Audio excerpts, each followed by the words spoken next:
Front next, breaking news. A CNN exclusive breaking at this moment. Sources say federal investigators wiretapped the former Trump campaign chairman Paul Manafort before and after the election. What did they learn? Plus, Trump's legal team talking details about the Russia investigation out loud at a popular Washington restaurant. As a nearby reporter took notes on the whole thing, that reporter is my guest. And Hurricane Maria roaring across the Atlantic. Could the United States be about to be hit by another monster hurricane? Let's go out front. Good evening, I'm Erin Burnett. Welcome to our viewers in the United States and around the world. Out front tonight, breaking news. Manafort under surveillance. CNN has learned that investigators wiretapped former Trump campaign chairman Paul Manafort under secret court order, both before and after the 2016 election.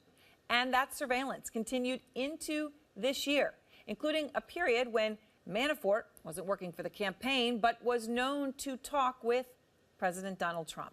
Pamela Brown, Evan Perez, and Shimon Prokupecz broke this story, and they are out front tonight. So much to ask all of you as this breaks. So, Evan, let's just start off with the bottom line here. What are you learning tonight? Well, Aaron, sources tell us that the FBI got permission from the secretive surveillance court to monitor Paul Manafort, the former Trump campaign chairman, before and after the election. Now, this is an extraordinary step for the FBI to do surveillance on a high-ranking campaign official. And of course, Manafort is now at the center of the Russia meddling investigation. We're told that there are intercepted communications that raised concerns about whether Manafort was encouraging the Russians to help with the campaign. Now, other sources told us that this intelligence was not conclusive enough. Now, Special Counsel Robert Mueller's team has been provided all of these communications, Aaron. So, Evan, when you say encouraging, Manafort encouraging Russians to help with the campaign, obviously the weight of everything is on that word encouraging. What do you mean by it?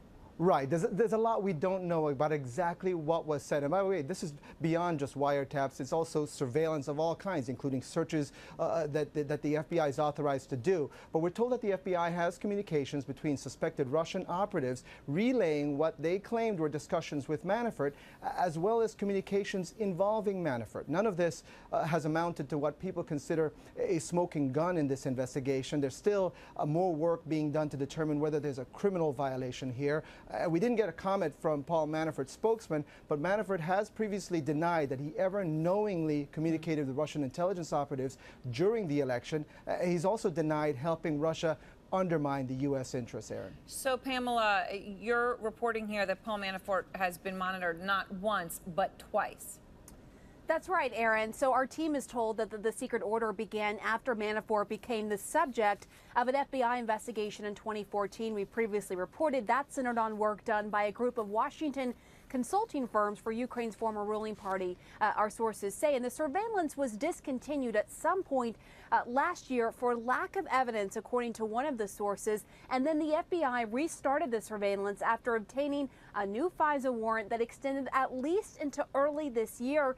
The sources say the second warrant was part of the FBI's efforts to investigate ties between Trump campaign associates and suspected Russian operatives. Now, it is unclear when that new warrant started.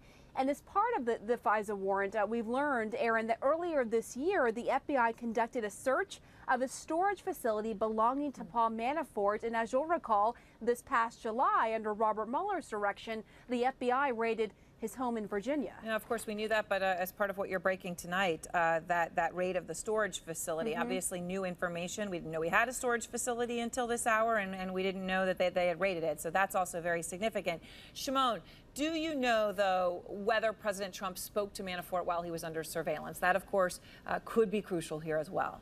Yeah, exactly, Aaron, extremely crucial. But what we do know and what we've been told by sources is that the president and Manafort were still talking early this year, well after the campaign.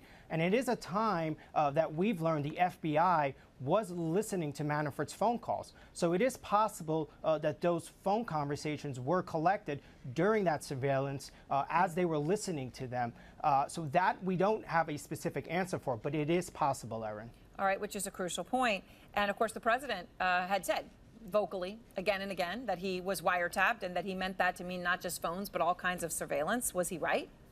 Well, not exactly. So we do know that, and the Justice Department has spoken out about this, and they have denied that the president's own lines were wiretapped. But as we said, it is possible that he was picked up on Manafort surveillance.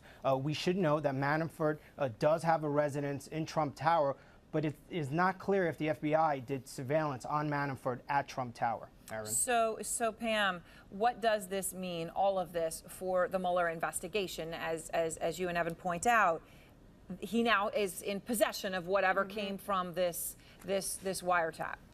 Right. He is in possession. It is in his hands. And the Paul Manafort investigation has been really the most visible investigation under Robert Mueller.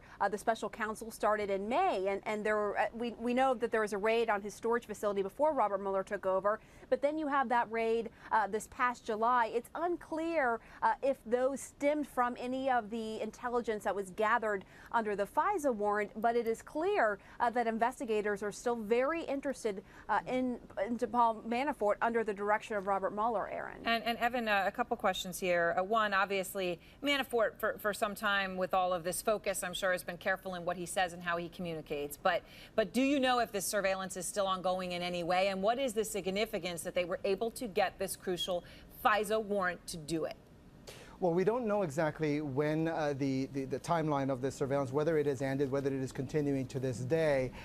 But look, the fact that they were able to get a FISA warrant is a big deal. The fact is that this has to get approval from the highest levels of the Justice Department and the FBI before agents can carry out this type of surveillance. It's considered so intrusive that you almost never find out that these FISA warrants are authorized, Aaron. And then the other thing is that you have to present proof or suspicions that someone is acting as an agent of a foreign power. All of this goes into providing the paperwork that these judges then have to approve before allowing the FBI to do this type of surveillance. It's very intrusive work.